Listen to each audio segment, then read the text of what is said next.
Il était une fois Jacques qui vivait avec sa mère dans une petite ferme. Tous deux travaillaient très dur, mais ils étaient très pauvres. Un jour, leur vieille vache ne donna plus de lait et la mère de Jacques décida de la vendre. « C'est moi qui vais la conduire au marché. »« Si tu veux, mais ne te laisse pas faire. Demande-en au moins 10 pièces d'argent. » Et Jacques partit au marché, emmenant la vache au bout d'une corde. Il avait à peine fait quelques centaines de pas qu'il rencontra un petit vieux. « Bonjour, Jacques. Où vas-tu donc avec cette vache ?»« Bonjour monsieur, je vais la vendre au marché et je vais en tirer un bon prix. Si tu veux, tu peux devenir riche comme tu n'as jamais rêvé de l'être. Je t'achète la vache. Regarde, je te donne en échange ce haricot. Vous vous moquez de moi? J'en veux au moins 10 pièces d'argent et vous croyez l'avoir pour un haricot? Oui, mais c'est un haricot magique. Si tu le plantes, en une nuit, il poussera jusqu'au ciel. Jusqu'au ciel?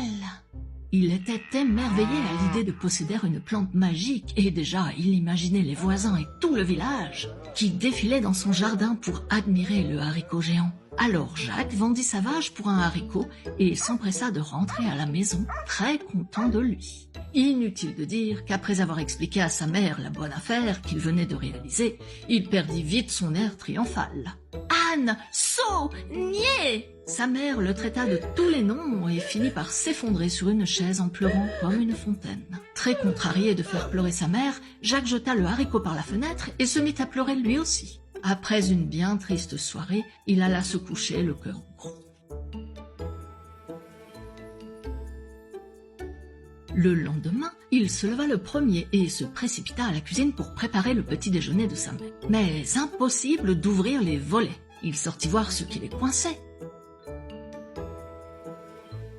Quelle surprise!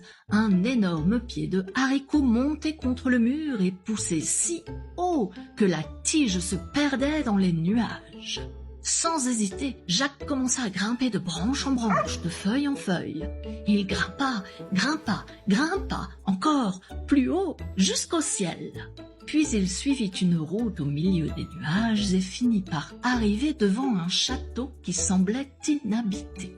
Il y entra et se promena dans toutes les pièces. Quelle merveille! Elles étaient pleines de beaux meubles et de toutes sortes de richesses. Mais tout à coup, se dressa devant lui une géante. Sans perdre son aplomb, Jacques lui dit « Bonjour madame, pourriez-vous me donner un peu à manger, s'il vous plaît? J'ai bien faim. »« Mon pauvre enfant, que viens-tu faire ici? Mon mari est un ogre. Au lieu de te donner à manger, c'est lui qui va te manger. »